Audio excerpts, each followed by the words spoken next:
살펴볼 말씀의 주제는 성경적 세계관이라는 제목으로 함께 말씀을 나누려고 합니다. 이 성경적 세계관이라는 주제는 우리 동탄절교회가 한 해 동안 나눌 공과의 주제이기도 합니다. 공과의 제목 혹시 보셨나요? 함께 나눠보셨나요? 이번 구역 공과 모임의 주제가 성경적 세계관입니다. 이 성경적 세계관에 대해서 알아볼 텐데, 이 성경적 세계관은 다들 교회 다니시면서 또는 유튜브로든지 주변 사람들에게든지 한두 번쯤은 들어본 적이 있던 내용일 수 있습니다. 이 성경적 세계관을 알기 위해서는 세계관이 무엇인지를 알아야 합니다. 이 세계관이라는 이름을 처음 들었을 때는 세계관이 뭐지 하고 조금 헷갈릴 수도 있습니다. 세계관은 쉽게 말해서는 이 세상을 바라보는 관점이라는 뜻입니다. 그러니까 세계관은 세상을 바라보는 관점인데 사람마다 세계관이 다른 겁니다. 세상을 바라보는 관점이 다 다른 것입니다. 이 세상의 세계관은 사람마다 다른 세계관이 있지만 보통은 눈에 보이는 것을 믿으려고 하는 것이 세상의 세계관입니다.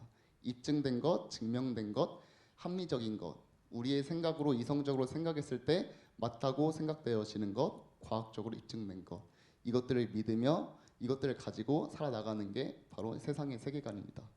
그런데 우리가 함께 나눠볼, 또 앞으로 배워볼 성경적 세계관은 세상에서 말하는, 사람들이 말하는 그런 세계관이 아니라 성경에서는 이 세상을 뭐라고 설명하고 있는가, 성경에서는 이 세상을 어떻게 말하고 있고 어떻게 살아가라고 하는가, 그 세계관, 그 관점을 가지고 우리가 살아야 한다라는 것입니다. 이 세계관을 보통 설명할 때는 안경을 빗대어서 많이 설명하고는 합니다. 이 안경의 렌즈가 노란색 렌즈이면 이 세상을 볼 때는 다 노란색으로 온통 세상이 보이는 것입니다. 근데 빨간색 렌즈를 끼고 보면은 온 세상이 빨간색으로 보이는 것이죠. 그렇게 이 세계관은 어떤 안경을 쓰느냐, 어떤 렌즈를 쓰느냐에 따라서 세상이 다르게 보인다라고 말하는 것입니다. 그런데 이 세계관은 이 안경에 빗대어 보는 것보다는 조금 더 복잡합니다. 여러분은 이런 그림이 있다는 것을 한 번쯤은 들어보신 적이 있을 겁니다. 앞에서 그 그림을 보았을 때는 뒷사람이 앞사람을 죽이는 것처럼, 칼로 찌르는 것처럼 보이는 그림이 있는데 옆에서 볼 때에는 오히려 반대로 앞사람이 뒷사람을 찌르는 그림으로 바뀌는 겁니다. 그러니까 그 그림은 앞에서 보냐 옆에서 보냐의 차이로 앞에서 볼 때에는 뒷사람이 앞사람을 죽이는 것 같지만 옆에서 볼 때에는 앞사람이 뒷사람을 죽이는 것처럼 보이는 것입니다. 그렇게 이 세계관은 어디서 보느냐, 어떻게 보느냐, 무엇을 가지고 보느냐, 무엇을 보려고 하는가에 따라서 보여지는 것이 많이 다른 것입니다. 그런데 이것으로 인해서 중요한 것은 우리의 삶이 결정된다는 것입니다. 이 관점, 어떤 관점을 갖고 있느냐가 우리가 어떤 삶을 살아가느냐를 정하게 된다는 것입니다. 그렇기 때문에 이 세계관이라는 것은 우리가 살아갈 때 굉장히 중요한 부분이라고 볼 수가 있습니다. 이 세상의 세계관은 아까 말했듯이 나의 눈으로 볼 수 있는 것이 진실이라고 여기고 사람들이 생각할 때 더 합리적이고 이성적인 것이 더 맞는 말, 옳은 말 또는 그게 진리라고 말하고는 합니다. 예를 들면 이렇습니다. 결과와 과정이 있다면 과정보다는 결과가 더 중요하다고 말을 합니다. 어떻게 공부하든지 좋은 대학교에 가는 것이 중요한 거고 어떤 과정이든지 좋은 직장에 취직하는 게 중요한 것이고 어떤 과정이든 간에 나의 자녀가 좋은 배우자와 결혼하는 것이 중요한 것이고, 그러니까 우리는 이 세상에서는 과정보다는 결과를 더 중요하게 생각하고 말합니다. 왜냐하면 그것이 더 합리적이기 때문입니다. 그게 더 현실적이라고 말하고 있기 때문입니다. 또는 이렇게 이야기합니다. 너가 어떤 프로젝트를 하고 싶어, 너가 어떤 일을 하고 싶어, 너가 어떤 비전이 있어. 그런데 그게 정말 돈이 되는 거 맞아? 돈이 얼마나 더 되는 거야? 돈이 더 되는 걸 선택해야지. 그게 더 중요한 거야. 돈은 이 세상에 살아가는데 가장 중요한 거야. 돈이 많냐, 돈이 적냐, 많이 버냐에 따라서 우리의 삶은 거의 모든 게 정해진다고 보면 돼. 세상에선 이렇게 돈을, 물질을 만능주의처럼 여기고는 합니다. 또는 이렇게 이야기합니다. 당장 나의 행복이 가장 중요한 거야. 내가 누군가를 위해 헌신하고 도와주고 하는 것들보다는 지금 너가 행복해야지. 그래야 남을 도와줄 수 있는 거고 남을 행복하게 해줄 수 있는 거야. 너를 먼저 생각해. 너가 먼저 최우선이야. 이렇게 이야기하곤 합니다. 이런 이야기들이 우리가 들었을 때는 맞는 말 같고 합리적이라고 여겨집니다. 돈이 중요하고 나의 행복이 중요하고 결과가 중요하기 때문입니다. 그런데 그리스도인들도 이렇게 말하곤 합니다. 내가 믿음의 삶을 살아내라고요? 어떤 선택의 순간이 있을 때 내가 그 믿음의 선택을 해야 된다고요? 그 믿음의 선택을 할 때에는 내가 때로는 손해보기도 하고 당장의 이익을 놓치기도 합니다. 그러나 사람들은 내가 그 믿음의 삶을 살아갈 때 그렇게 하기로 결정했을 때 그런 선택을 했을 때 만약에 그것으로 인해서 내가 잘 되지 못하면은 그때 나는 누가 책임져 주는 건가요? 믿음의 삶을 살으라고 하는 것은 너무 무책임한 소리 같습니다. 이렇게 이야기하고도 합니다. 또 학생들도 그렇습니다. 내 눈앞에 시험이 있는데 당장 중간고사, 기말고사, 수능이 있는데 주일에 나와서 예배를 드리면 그 시간에 공부를 더 하지 못해요. 일단은 공부를 먼저 하고 시험을 보고 교회에 나올게요. 대학을 먼저 가고 교회에 나갈게요. 이렇게 이야기하곤 합니다. 또 이렇게 이야기합니다. 직장 생활을 할 때에도 내가 11조를 내야 한다고요? 남들은 10을 가지고 사는데 그럼 나는 9를 가지고 사는 거잖아요. 그건 나는 다른 사람들보다 손해보는 거잖아요. 이런 이야기들이 도대체 누군가가 이거를 현실적이라고 말할 수 있고 합리적이라고 말할 수 있겠습니까? 남들은 다 10을 가지고 사는데 그리스도인들은 9를 가지고 살아야 합니다. 남들은 7일의 시간을 가지고 일을 하든 자기를 위해 쓰지만 우리는 6일의 시간을 가지고 살아야 합니다. 이것이 세상 사람들이 보기에는 세상에서 말할 때에는 비합리적인 것입니다. 그런데 오늘 히브리서 11장 말씀은 성경적 세계관이 무엇인지를 아주 잘 말해주고 있습니다. 우리가 함께 살펴볼 말씀이 히브리서 11장은 믿음장이라고도 불리고는 합니다. 오늘 말씀을 함께 이해하기 위해서는 히브리서가 어떤 편지인지 어떤 서신인지를 알면 이 말씀이 무엇을 말하고 있는지를 이해하기가 더 쉽습니다. 이 히브리서라는 이름대로 히브리인들에게 쓰여진 편지입니다. 즉 유대인들에게 쓰여진 편지라는 것입니다.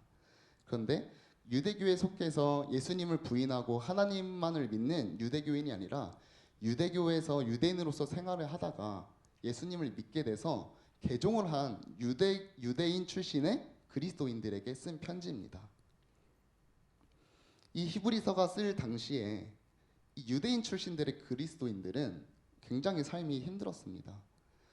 유대인들 삶 속에서 나의 직장이 해결되었고 인간관계가 유대인 사회 속에서만 이루어졌는데 내가 이제 예수님을 알게 되고 예수님을 믿게 되니 나의 일자리가 다 사라지게 되어서 나의 생계가 어려워졌고 또 나의 주변 인간관계, 심지어는 친척들, 가족들까지도 나를 배교자라고 말하며 예수라는 거짓 선지자에게 넘어간 이단이라고 말을 하곤 합니다. 그러니까 이 사람들은 사회적으로도 많은 핍박을 받고 있고 생계적으로도 핍박을 받고 있고 심지어는 감옥에도 갇히며 채찍에도 맞는 삶을 살고 있는 것입니다. 이 유대인 출신 그리스도인들은 그래서 많은 어려움에 빠지게 된 겁니다. 내가 믿는 예수 그리스도가 정말 하나님의 아들이 맞을까? 내가 여태까지 배우던 유대교 사람들의 선생님들은 예수님이 하나님의 아들이 아니래 계속 나에게 말을 하는 겁니다. 너 다시 유대교로 돌아와야 해. 너 정말 율법을 지키지 않고 구원을 받을 수 있겠어? 너 정말 제사 드리지 않고 너의 죄를 속죄할 수 있겠어? 유대교 사람들은 이 그리스도인들을 핍박을 했습니다. 생활적으로도 외적으로도 핍박했지만 이 내적으로도 너는 그렇게 하면 구원받을 수 없어. 너는 지옥에 갈 거야 라고 핍박하니까 이 유대인 출신의 그리스도인들이 믿음이 흔들리기 시작하는 겁니다. 많은 사람들이 안 되겠어. 나 다시 유대교로 돌아가야겠어. 거기에 가야 나의 생기가 다시 유지가 되고 나의 가족들, 나의 친척들, 나의 친구들이 다시 인간관계가 회복이 되고 내가 다시 돌아가야 율법을 지키고 제사를 드려야 내가 구원을 받을 수 있을 것 같아 하고 이 그리스도인들이 다시 유대교로 돌아가기 시작했습니다. 심지어는 그리스도인으로 남아있던 사람들도 많은 사람들이 헷갈려하기 시작한 것입니다. 그때 이 히브리서의 기자는 이 히브리서를 썼는데 이렇게 말하고 있습니다. 11장 1절에서 보면은 여러분 믿음은 바라는 것들의 실상이요 보이지 않는 것들의 증거입니다. 이렇게 이야기하는 것입니다. 그러니까 사람들은 믿음이 보이지 않는 것, 허상이고 너무 이상적이고 현실적이지 않다고 말하지만 이 11장 1절에서 말씀은 놀랍게도 믿음은 우리가 소망하는 것들의 실제라고 이야기하고 있습니다. 그러니까 허상이 아니라 우리가 막연한 기대하는 것이 아니라 이 소망은 실제로 존재하는 것이다. 실제로 이루어지는 것이다. 이렇게 이야기하고 있는 것입니다. 이렇게 이야기하는 것도 놀라운 일이지만 이 1절에서는 믿음이 우리가 소망하는 것의 실제이고 보이지 않는 것들의 증거라고 말합니다. 왜 너희는 보이지 않는 것들을 믿는 거야? 왜 하나님의 공의와 긍휼을 믿는 거야? 왜 하나님이 너희를 구원하실 거라고 믿는 거야? 이 세상에서 지금 너가 잘 살아내야지. 이렇게 세상은 말하지만 오늘 1절에서는 믿음이 우리가 소망하는 것의 실제이고 이 믿음이 보이지 않는 것들의 증거라고 이야기하는 것입니다. 여기서 말하는 증거는 우리가 지금 성경에 보는 것처럼 단순히 우리가 증거를 제출한다, 이것이 증거예요, 이렇게 제출하는 것이 아닙니다. 이 원어의 뜻이 엘렌코스라는 헬라어의 단어인데 법정에서 주로 쓰이는 단어입니다. 이것이 증거입니다, 이렇게 말하는 것이 아니라 이것은 반박할 수가 없는 확증인 증거입니다 라고 말하는 것입니다. 믿음이 있다는 것, 믿음으로 있다는 것은 이 보이지 않는 것들이 존재한다는 부정할 수 없는 사실입니다. 확증입니다 라고 강하게 말하고 있는 것입니다. 그리고 2절에서 이렇게 말합니다. 선조들이 이 믿음으로 증거를 얻었다고 말하고 있습니다. 여러분, 왜 눈에 보이는 것을 따르려고 하십니까? 왜 믿음의 영역이 이상적이고 현실적이지 않다고 말하십니까? 이렇게 말하는 사람들에게 3절에 보면 이렇게 말하고 있습니다. 믿음으로 모든 세계가 하나님의 말씀으로 지어진 줄을 우리가 아나니 보이는 것은 나타난 것으로 말미암아 된 것이 아니니라. 여러분, 이 세상이 이렇게 지어진 것은 우리는 눈에 나타내는 것을 믿으려고 하고 증명해야 하는 것을, 증명된 것을 믿으려고 하지만 여러분은 이 세상이 하나님이 창조하셨다는 것을 믿고 있습니다. 알고 있습니다. 그런데 하나님이 이 세상을 창조하신 것을 우리는 본 적이 없습니다. 우리에게 나타난 적이 없습니다. 이 세상이 창조된 것만 봤지만 하나님께서는 우리에게 믿음을 주셨기 때문에 우리가 이 세상이 하나님의 말씀으로 보이지 않는 것으로 창조됐다는 것을 믿는 것입니다. 그러니까 우리에게 있다는 이 믿음이 보이지 않는 것들이 실제로 존재한다는 증거인 것입니다. 이렇게 변증하고 있는 것입니다. 그런데 그리스도인들은 이런 믿음을 가지고 예수 그리스도를 굳건히 믿고 하나님의 나라를, 창조된 하나님의 나라를 굳건히 믿어야 하는데 그리스도인들조차 눈에 보이는 것을 따르려고 하고 지금 당장 중요한 나의 생계, 나의 인간관계를 쫓아가려고 하는 것입니다. 또 그것을 사람들에게 말하는 것입니다. 난 이게 입증이 되어야 믿을 것 같아. 예수 그리스도가 정말 하나님의 아들이라는 것을 입증이 돼야 믿을 것 같아. 예수 그리스도를 따르면 나의 삶이 정말 해결될 것이라는 것을, 해방될 것이라는 것을, 구원받을 것이라는 것을 증명을 받아야 내가 믿을 것 같아. 이렇게 말하고 있는 것입니다. 근데 3절에서 봤듯이 너희는 나타낸 것으로 믿어진 게 아니라 나타나지 않은 것으로 너희는 믿음을 얻었다. 그 믿음이 나타나지 않은 것이 실제로 존재한다는 것에 확실한 반박할 수 없는 증거다. 이렇게 오늘 말씀에서는 말하고 있는 것입니다. 그래서 그것은 믿음은 허상이 아니고 이 믿음이 상상이 아니고 이 믿음이 바로 이 세상에 실제로 존재하는 실제다. 이렇게 말하고 있는 것입니다. 3절 뒤에는 계속 이렇게 말하고 있습니다. 이 믿음으로 우리의 선진들은 어떻게 살았는지에 대해서 끝없이 말하고 있습니다. 아벨은 믿음으로 가인보다 더 나은 제사를 드렸고 에녹은 믿음으로 죽지 않고 하늘로 옮겨졌고 노아는 믿음으로 방주를 준비해서 구원을 받고 아브라함은 어디로 가야 하는지를 알지 못하며 아버지의 집을 떠나 자신이 받을 땅으로 나아갔고 사라는 임신할 수 없는 몸이었지만 믿음으로 아들을 낳게 되었고 아브라함은 하나님을 믿음으로 이삭을 드렸고 기생 라합은 믿음으로 정탐꾼들을 평안히 영접하였고 이 사람들 외에도 계속 믿음으로 살아갔던 믿음의 사람들을 이야기합니다. 이 사람들이 살았던 이 믿음의 삶들, 믿음의 선택들은 허상을 쫓은 것이 아니라 없는 이상적인 것을 쫓는 게 아니라 이 사람들은 실제로 존재하는 이 소망하는 것이 이루어지는 이 땅에서의 하나님의 나라를 믿음으로 쫓아갔다고 말하는 것입니다. 그 사람 외에도 내가 무슨 말을 더하리요?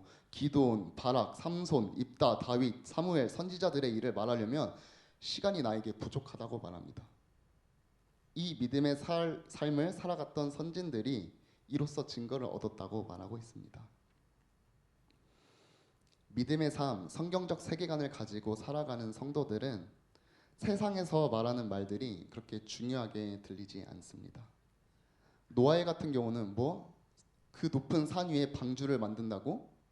누가 그것을 듣기에, 누가 그것을 보기에 합리적이라고 말할 수 있겠습니까? 산 위에 방주를 짓는 사람, 모든 사람들은 다 처음 봤을 것입니다. 노아는 이렇게 말합니다. 하나님께서 이 물로 비로 심판하실 거야. 이 방주에 타야만 구원 받을 수 있을 거야. 이렇게 믿었습니다. 근데 누가 그 비가 산을까지 덮을 거라고 믿겠습니까? 이것은 허상이 아니었습니다. 이것은 상상이 아니었습니다. 이것은 실제였습니다. 이것이 노아의 믿음이었습니다. 또 아브라함도 그렇습니다. 누가 이삭을 바치려고 할 때, 자기 아들을 하나님께 제물로 바치려고 할 때 누가 이것이 합리적이라고 말하겠습니까? 누가시 그게 맞다고, 옳은 판단이라고, 옳은 선택이라고 말하겠습니까? 그러나 하나님은 그 제사를 받으셨습니다. 그 믿음을, 그 순종을 받으셨습니다.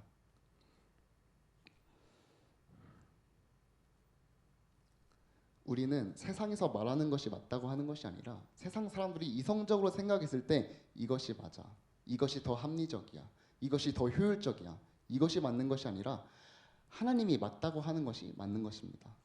하나님이 그건 잘못됐어, 그것은 틀린 거야 라고 했을 때 세상 모든 사람들은 그것이 맞다고 하여도 우리는 그것은 아니야, 하나님이 그것은 아니라고 하셨어, 하나님이 이 세상을 창조하셨고 하나님이 이 세상의 질서를 만드셨어, 근데 하나님이 그 질서에 그것은 맞지 않는 선택이래 라고 한다면 우리는 단호히 맞아, 이건 아니야, 나는 믿음의 길을 쫓아갈 거야, 하나님의 길을 쫓아갈 거야, 그때 하나님이 반드시 책임져 주실 거야 라고 하는 것이 성경적 세계관을 가진 삶을 가진 신도들의 삶인 것입니다.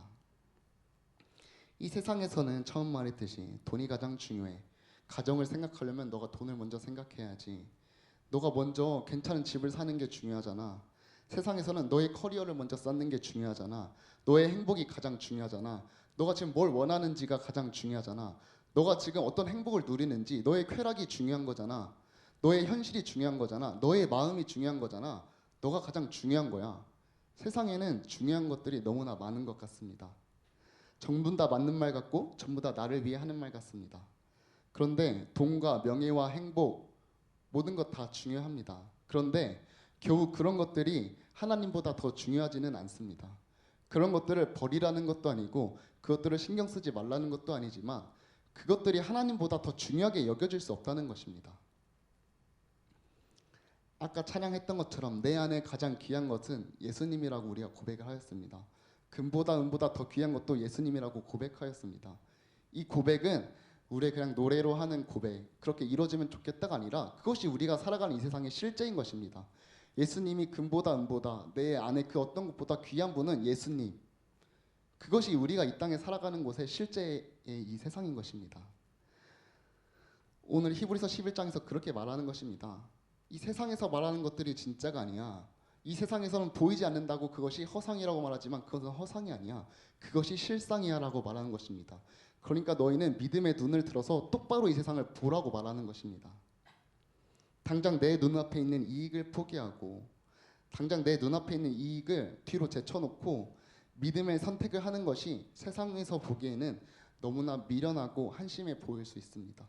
너무나 합리적이지 않게 보일 수 있습니다. 그런데 정말 믿음이 있는 사람은 그것이 결코 헛되지 않습니다. 왜냐하면 그것을 분명히 갚아주실 하나님이 실제하기 때문입니다. 내가 보는 세상은 하나님의 말씀을 토대로 지어진 세상이야. 하나님의 말씀 아래 세워진 이 세상이야. 그러니 나는 이 세상에서 하나님의 질서대로 살아갈 거야. 하나님의 법대로 철저하게 흘러가는 이 세상 속에서 하나님의 법에 순종하며 살아가겠다 하는 것이 성경적 세계관을 가진 성도들의 삶인 것입니다.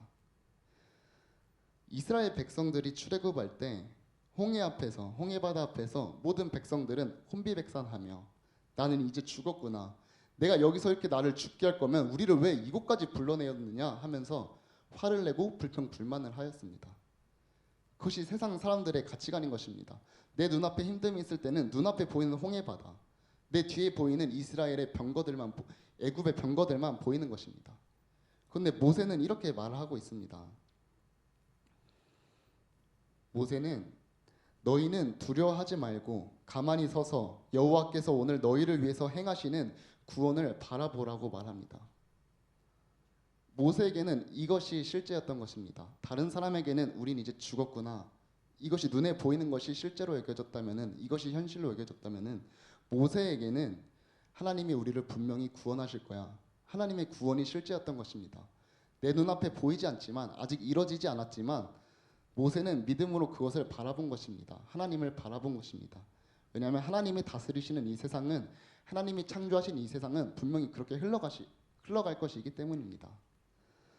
또한 이스라엘 군대가, 사울을 포함해서 모두가 골리앗 앞에서 겁에 질려서 골리앗 앞으로 나아가지 못하고 있었습니다. 골리앗은 이스라엘의 군대를 모욕하고 하나님을 모욕하며 나와 싸울 자가 없느냐라고 말하고 있었습니다.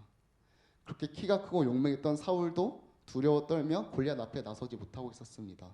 그런데 그때 그 골리앗 장수 앞으로 딱 한 명의 소년이 나아갑니다.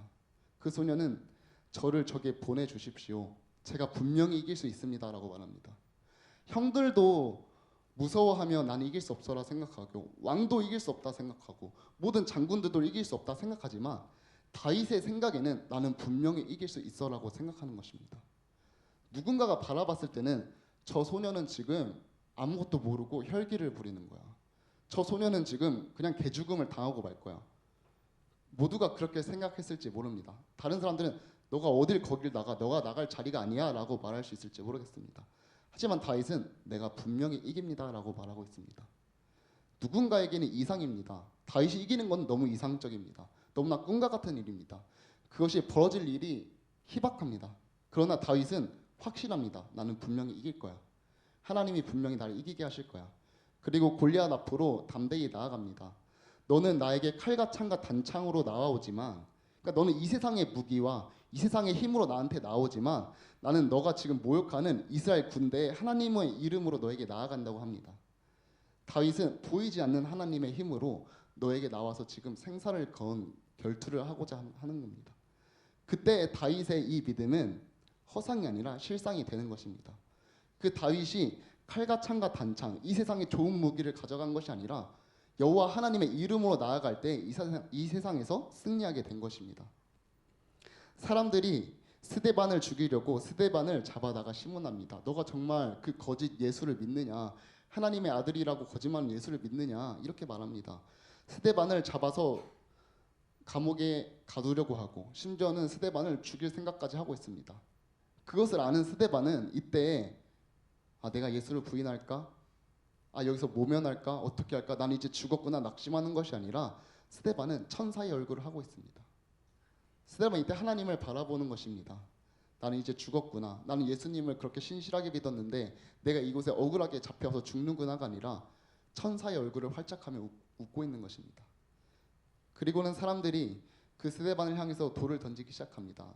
이때 스데반은 도망가는 것이 아니라, 두려워하는 것이 아니라 예수 그리스도를, 하늘을 바라보며 예수 그리스도를 바라봅니다. 그것은 허상이 아니라 이상이 아니라 실제인 것입니다. 그리고 말합니다. 주님, 저들의 죄를 용서하여 주시옵소서.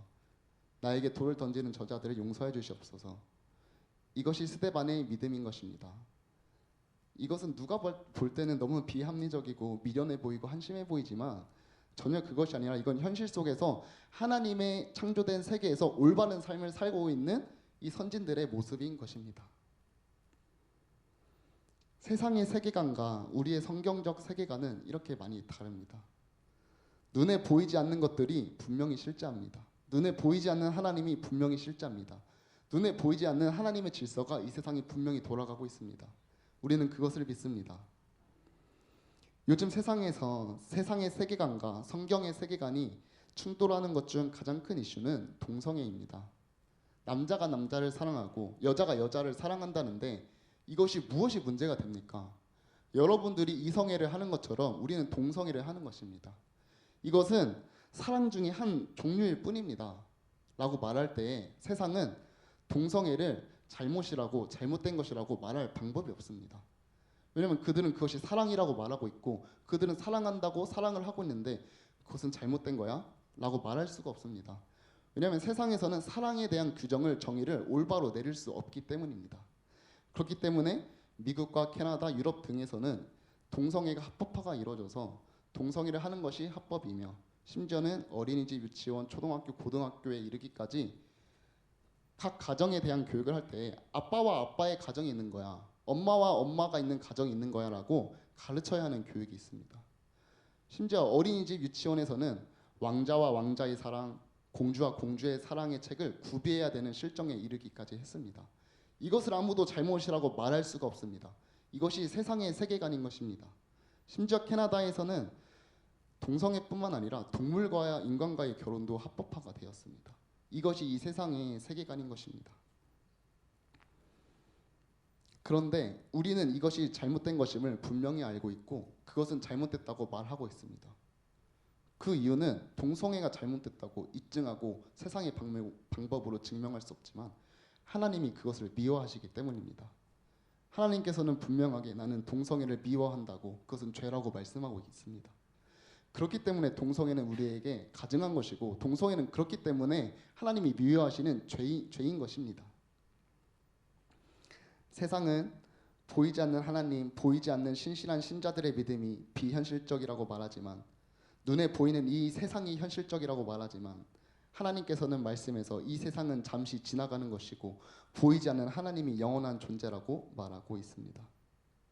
우리는 성경의 인물들과 하나님의 역사를 보며 그때는 성경의 시대니까 그렇지, 다윗, 아브라함은 그때 시대니까 그렇게 순종할 수 있었던 거지, 정말 멋있는 신앙이야, 아브라함의 하나님은 참 멋있어, 다윗의 하나님은 참 멋있어 라고 이야기하고는 합니다. 그렇게 저도 때때로 생각할 때가 있습니다. 그러나 모세의 하나님, 아브라함의 하나님, 야곱의 하나님이 그들의 하나님에서 그치는 것이 아니라 그들의 하나님은 지금 나의 하나님이 되어야 합니다. 그것이 하나님이 지금 똑같이 실제하시기 때문입니다. 말씀을 맺겠습니다. 성경적 세계관을 가지고 믿음의 눈으로 세상을 봐야 한다는 것은 현실을 보지 말라는 것이 아닙니다. 오히려 똑바로 된 진짜 현실을 바라보라는 것입니다. 자꾸만 세상의 소리에 흔들리지 마시기 바랍니다. 지금도 분명히 동일하게 똑같이 말씀하시는 하나님의 말씀을 들으시기 바랍니다. 이것이 절대 진리입니다. 이것이 우리의 절대 법, 최고상의 법인 것입니다.